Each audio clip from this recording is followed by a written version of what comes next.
ঘটনা পড়েছে সূরা বনী ইসরাঈলে। নবীজি বলেন, আমি জাহান্নামের দিকে তাকিয়ে দেখলাম অধিকাংশ মহিলারা জাহান্নামী। জিবরাইলকে বললাম, এগুলো জাহান্নামে এসেছে কোন কারণে? বলে এরা শিরিক করতো, কুফরি করতো।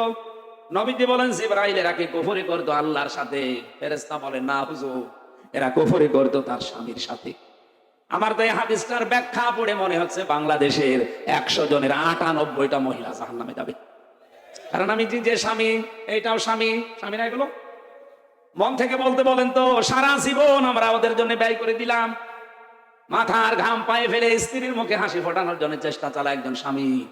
সারা জীবনে যা চেয়েছে তাই পেয়েছে। হঠাৎ একটা সাবান যদি কম হয়ে যায়, বলে তোর বাড়িতে আসি নিচে, বলে কিছু পেলাম না। এই যে স্বামীর সাথে না শুকরিয়া কুফরি, এই কারণে অধিকাংশ মহিলা জাহান্নামে যাবে। এরকম বউ আছে কার? হাত তোলেন তো।